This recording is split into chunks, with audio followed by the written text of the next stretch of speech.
All right, so I guess we're back. We're back. That's right. What's going on, everybody? Scott DiGregorio here with Edgardo Valentine. Primary Residential Mortgage. We are in the Naples location again today. Dude, we got to start recording up in Fort Myers. Dude, we did it last week. I feel discriminated. We did Fort Myers last week. All right.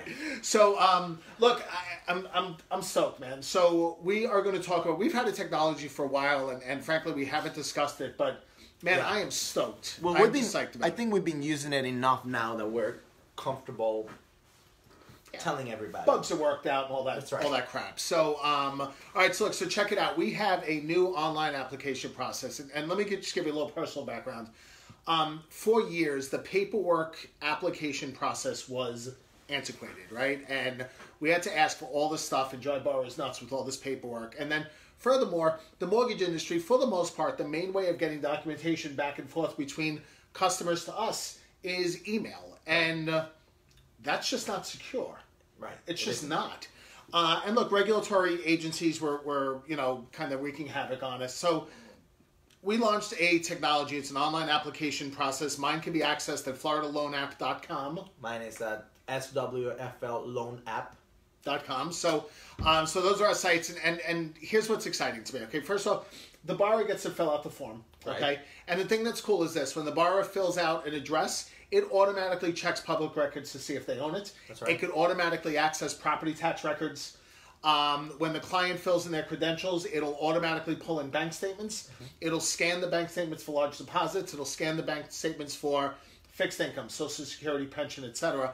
And as the system's scanning this information, it's automatically filling in the loan application. Yeah, and from the user standpoint, it's a lot easier, 100%. right? Because, like you say, normally what we do is we give people a list of documents that we may or may not need. True. Right? Especially if they haven't given us any information on the front end. If somebody calls me and say, hey, I have a client that needs to come to your office, what do they bring?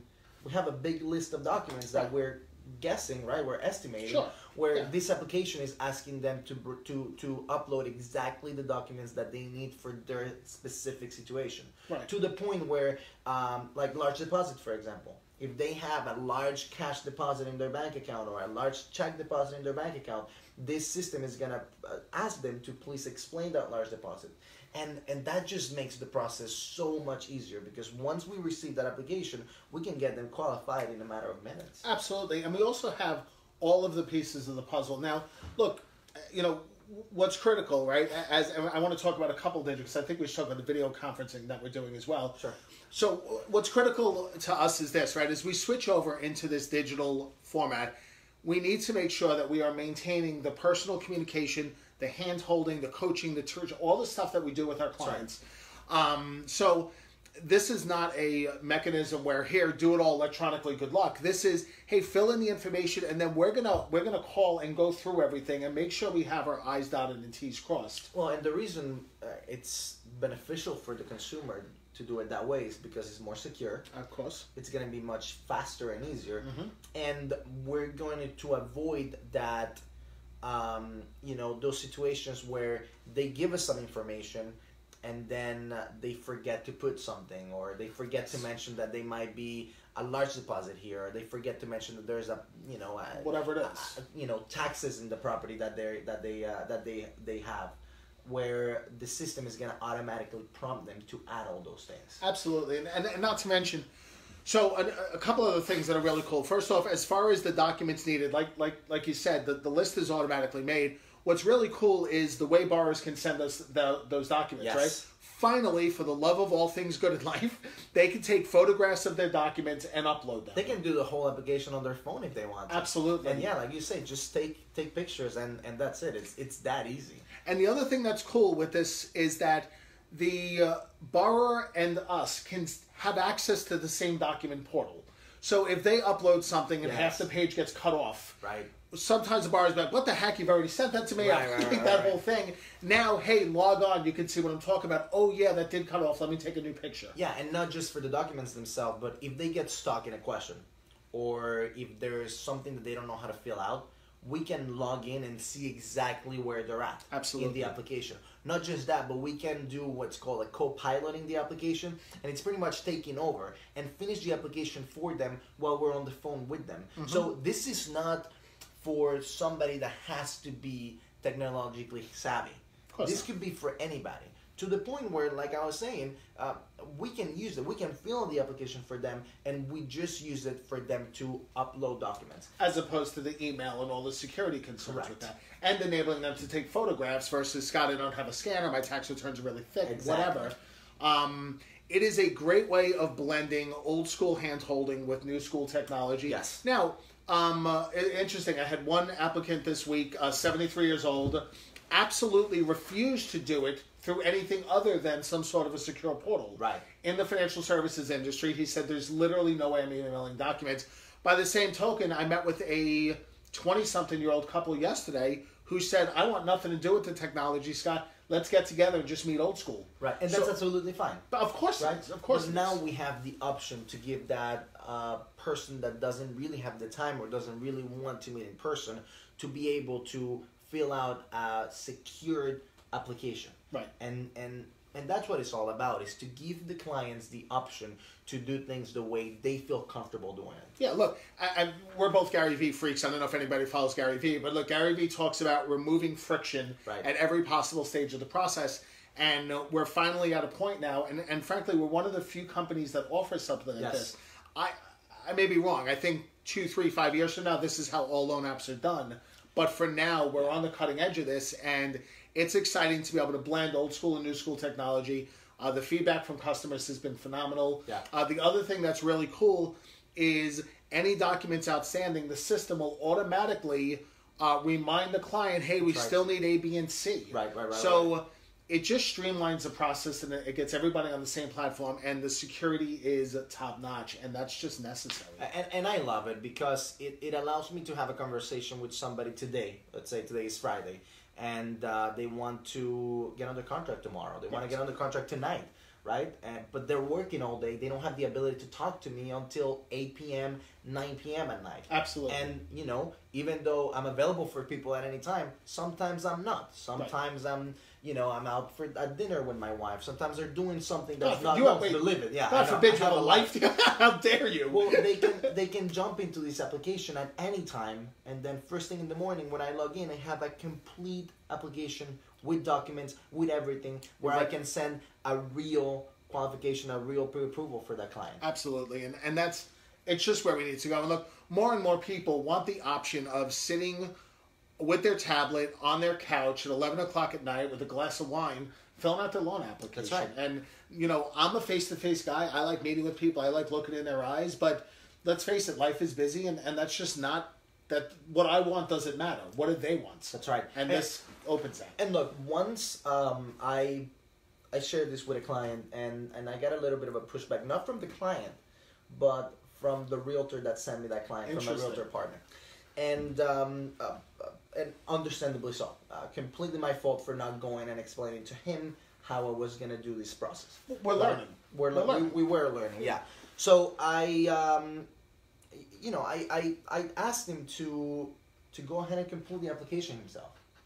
And he was able to see how intricate and all the questions that they were asking and all the documents that they were filling, that from now on, he's sending the link to all his clients, and that's how he wants his clients to fill the application. So it's just good for everybody. It's a win-win, and the artificial intelligence piece of it is really cool. Yes. So we know that you need to your employment history, to your housing history. If you look on kind of the old school application, it just always asks for more information. Yeah, whereas tax returns where we don't always need tax returns. In this system, if you say that you've been at a job for 20 months, it prompts you for the second job. That's right. Assuming that second job meets the tier's requirement, it shuts up. Right. If it knows that there's with where you've been living. The housing history, and then like you said, if you're a W-2 person, you generally don't need tax returns. The system knows that and doesn't ask for tax returns. Only asks for W-2s. It is just I'm just super excited about it, and it's just going to make the process faster and smoother and easier. not only for our customers and our realtor partners, but frankly for us and our processing staff. It's just gonna be much easier, and like we were saying, they can do the whole application on the computer, obviously, but also on a phone. On a phone, a tablet, and from start to finish, they can finish it. So that's really exciting. And then look, like I think it's very important to explain that even though we are offering this, number one, this is not something that this is the only way that we're taking applications anymore. Right? If somebody wants to do it over the phone, if somebody wants to come to the office, that's why we have physical locations. Of course. Right?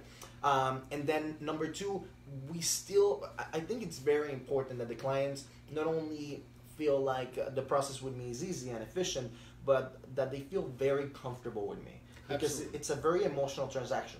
So even with a client that we're never going to meet in person, and I know that we were going to talk about that, we're going to make sure that they're receiving videos from us. We're going to make sure that we're going to do a video conference with them where they can see us and we can go over the numbers with everybody.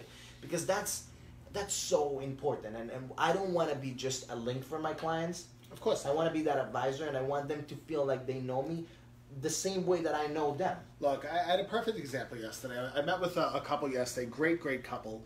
And they were dealing with another big bank, just kind of a link type of environment. Right. And there was something on their credit report that could kill the deal. Right. And I was sitting with them. I saw that. I looked at them. I went over the guidelines. I explained, hey, here's a potential challenge. Here's a couple of options we have to solve this. Here's what we need to get a solution. And we're doing this on the front end. And that level of hand-holding or babysit, whatever words you want to use, right. That level of expertise and crafting, structuring of the loan is what separates us from link lenders. Because link lenders are out there. We all know their names. And that works really great if you're refinancing and you have a perfect credit score and everything, and you don't want to deal with anybody. Cool. Right. With people buying homes, you just need more. You just need more. Right. So yeah, excited. Just very exciting overall, and like I said, it's just gonna make the efficiency and everything we do, 10x. We're gonna be able to touch more people, to help more people, giving the same amount of service. So it's very exciting. We've been using it for a while now. Yes. Right. This is not something that's brand new. But I'm very confident about it now, and I'm very confident that most people are gonna see the value in this. Yeah, and this is where my age comes into play and causes me problems because, to be honest with you, when I first saw this, I'm like, no, we need the hand holding, we need the whole thing, and we got to do it the old way. And the truth is, man, that's me stuck in my head with the way I've done things for 25 years. And again, that's me focused. Right? Screw me. Who cares about me? It's not about me at all. So I'm excited about this, and the other thing that we're talking about, which you referenced, is video conferencing. Yes.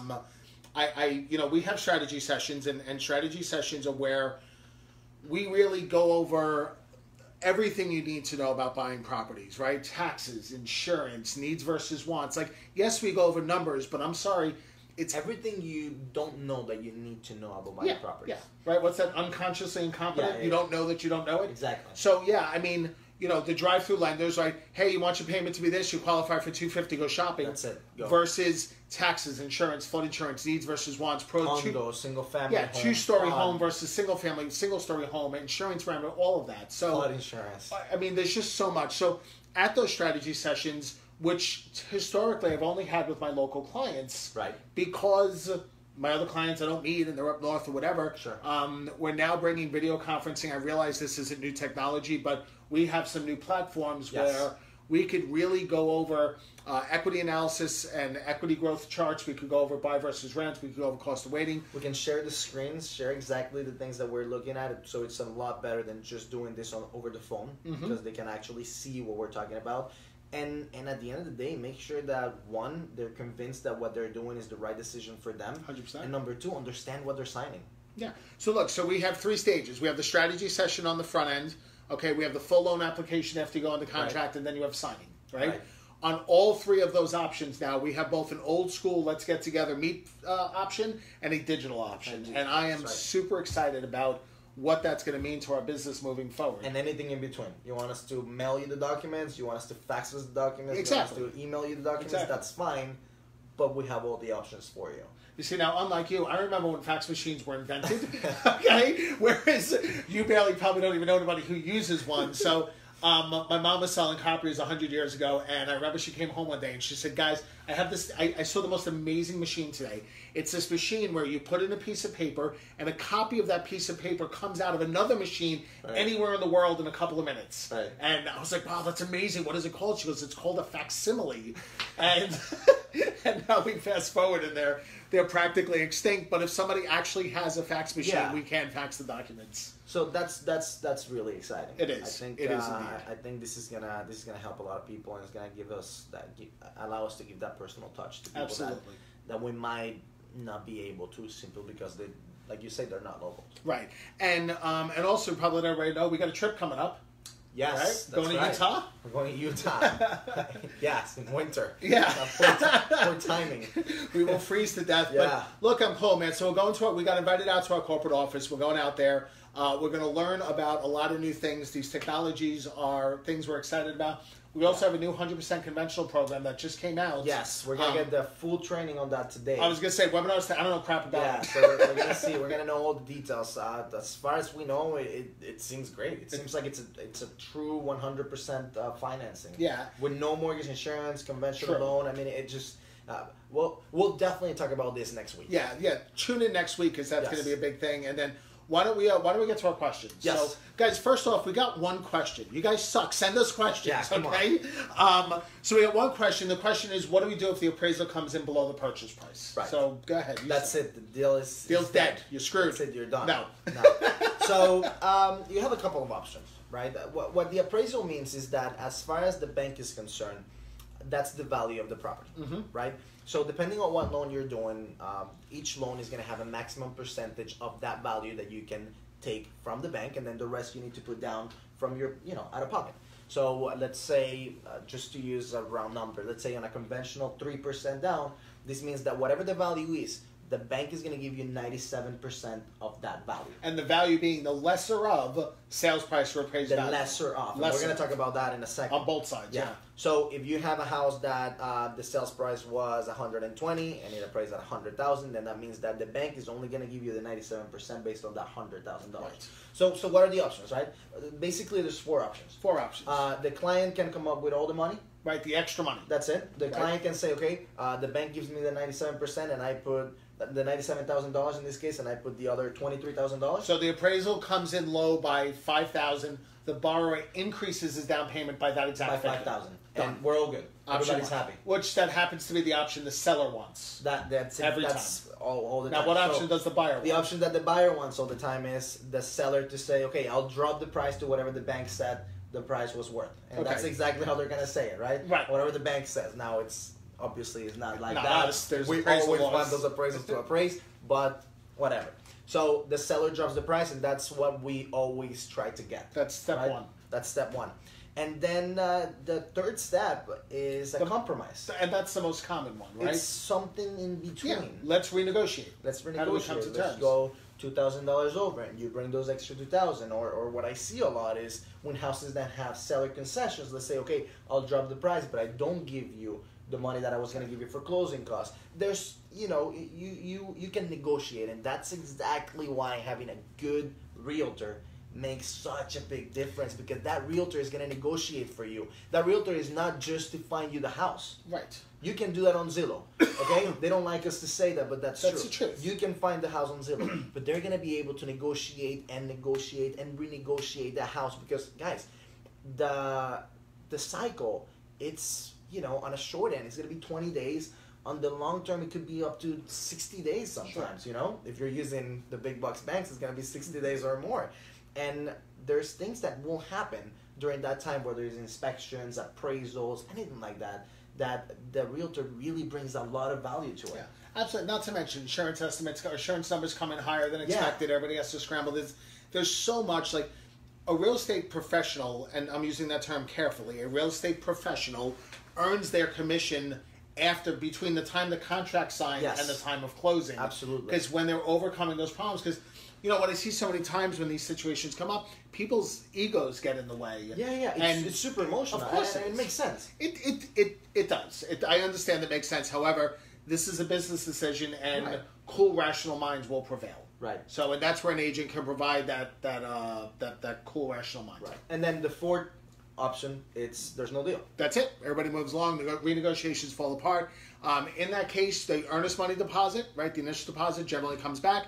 However, unfortunately, appraisal money and the inspection money's gone. Yes. Okay. Inspection money, unless you're doing a VA loan, we really don't require any inspection. Correct. At least not before the appraisal. Correct. And the appraisal that's really Is what it is. your Now, expense. if you're doing an FHA, check this out. If you're doing an FHA deal, okay, that, and this is a strong position negotiating point for you, Yes. that appraisal is going to stick to that property for 6 months. So if any other buyer getting financing from any other lending institution tries getting an FHA mortgage on that house, they're stuck with that low appraisal. And very often, that's the leverage I need to get the seller to accept on your terms. And think about it, especially in this market right now where we're seeing that the houses have been sitting a little bit in the market. That's a very strong point that we can say, look, that's fine if you don't want to drop the price or if you don't want to work with us. That's fine. Just know that this appraisal is going to stay with this property for 6 months. It's a long time. This means that if you want to sell it to me right now, we can be done in a couple of weeks, or you're going to have to wait 6 months to sell it for a different price. Or find a conventional or cash buyer. Or, well, yeah, a lot of times the buyers omit that Yes. that last That little sentence. piece of it. So, now, what happens when the appraisal comes in high? Well, let me say one more thing. Okay. You cannot change. But I wanted to move. Okay, good. No, you cannot. Because this is a question that I get a lot. They say, well, then have your buyer now get a conventional loan. Oops, sorry about that. That sounds awful. Have your buyer now get a conventional loan. Well, we can't do that. We can't shop values. Can't shop values. It's Okay. illegal. So that's it. Okay. That would not be an option. Now, That's am my I point. allowed to move on at this Yeah, point? sure. Okay, cool. So now let's talk about high appraisals, right? So sometimes the appraisal comes in above sales price. Now, in many cases, Wait. Again, house is sold for $100,000. appraisal comes in at 110. 110. Okay. The number one question I get there is, does that mean that now I can get a $100,000 loan for this house that's only $100,000? No. Okay. So again, we're working off the lesser of appraised value or purchase price. So if the purchase price is 100 and the appraised value is bigger than that, we're working off the lesser of. We're working off the purchase price. So I can't take the $10,000 and just go buy No. something. Now in 2005 you could, but It's not 2005. that didn't anymore. work out well for people. So, so what happens a lot of times when the appraisal comes in high is not a damn thing. Okay, it's our little secret.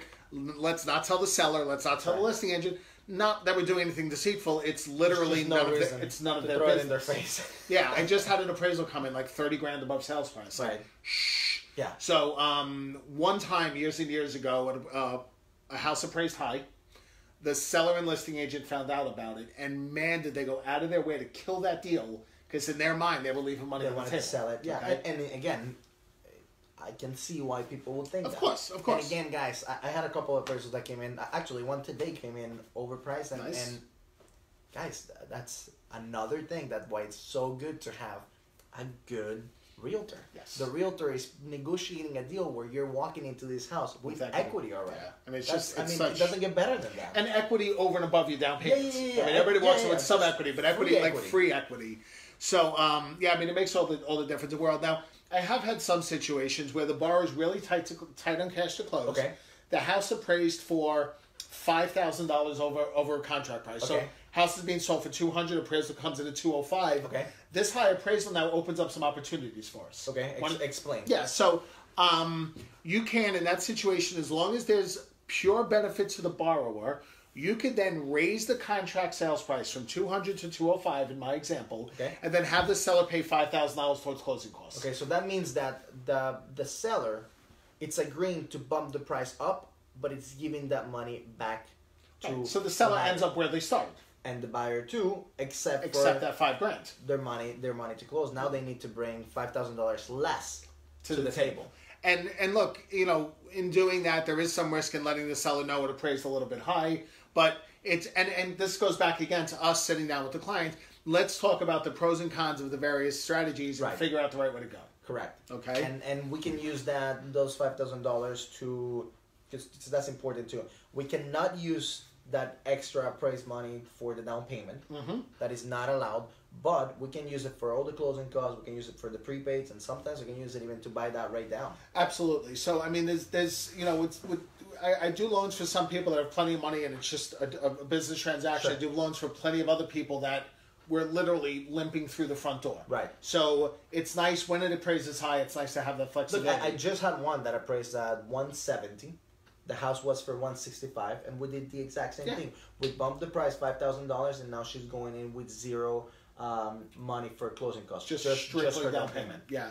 It's exciting. It's exciting. So anyway, when appraisals come in high or low, there's options, there's things to deal with. And again, this is where not having a link lender and not having a inexperienced, unknowledgeable agent comes into play. Yes. Because what's interesting, I don't know if you've seen this, my high appraisals all come from the same couple of agents. Yes. And I also have some agents that the appraisals always come in low. And unfortunately, same thing with listing prices. 100%. There's agents where I see that, you know, they're on the other side of the transaction. They're listing the house, and I go, well, that might be a problem. Yep. Yeah, because after a while you just know. Unfortunately, that's the trend is there. Absolutely. You know? Absolutely. So so that's that.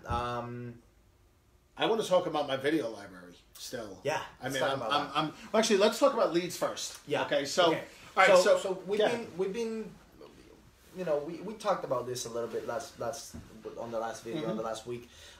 We've been really focusing on giving clients directly a lot of value. You know, Absolutely. talking about these types of things, talking about things that we get the same couple of questions every single time. We get the 100%. same questions about the same programs. You know, should I buy? Should I rent? What's an FHA loan? Is it first-time home buyers only? All these things. So we've been really focusing on giving a lot of content out there.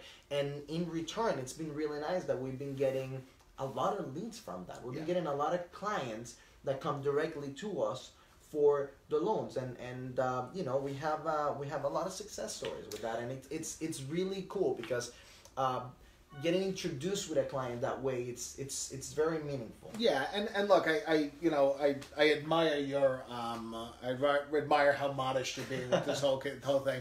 The truth is this: we've put together a very comprehensive and robust system to get our content out to thousands and thousands and thousands of people in our local community and generate leads from that and be able to educate people and convert them. More and more people are starting their process online years ahead of when they're ready to pull the trigger. So that means you need proper follow-up systems. I mean, you need systems, right? You need systems, you need structure. Yeah, it's been a learning curve. Oh, hell yeah. It's been some mistakes. It's been a lot of money. BS, bro. It has been painful, man. All right, let's be honest. Okay, for the first 3 months, I woke up, went to work, and got punched in the face all day. I felt like I was back in the streets of Brooklyn. But and like you're saying, we're getting there. And like you're saying, the part that people see is just the content, and that's great. But there's a whole infrastructure behind huge on follow-ups, on how to follow up with certain people, what bucket to put them in. And, you know, how to capture their information in a way that we can take that information and give them value based on their specific situation. Absolutely. But I think we're at a point where it's working really nicely. It has been. And for the last 6 months, March will be the 6 months in a row, I've been able to give out one qualified buyer to an agent. So that's 6 agents in 6 months. Yeah. And actually, I have 5 or 6 right now, potentials. Nice. Now, we're not, you know, these leads, these people take nurturing. A lot of them aren't they ready. take time. Maybe they don't qualify. I got to work with them on credit. But I have 5 or 6 people right now that if I can get there, I think by the end of March or April, I'll be able to call up 6 other agents or 6 of the same agents, however I want to do it.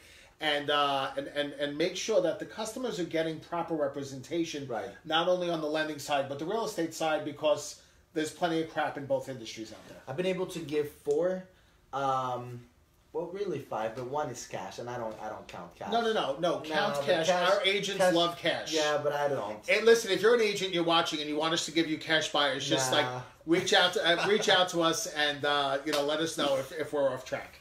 But same thing. I mean, I have you know, 3 people fill out the application that we were talking about last week.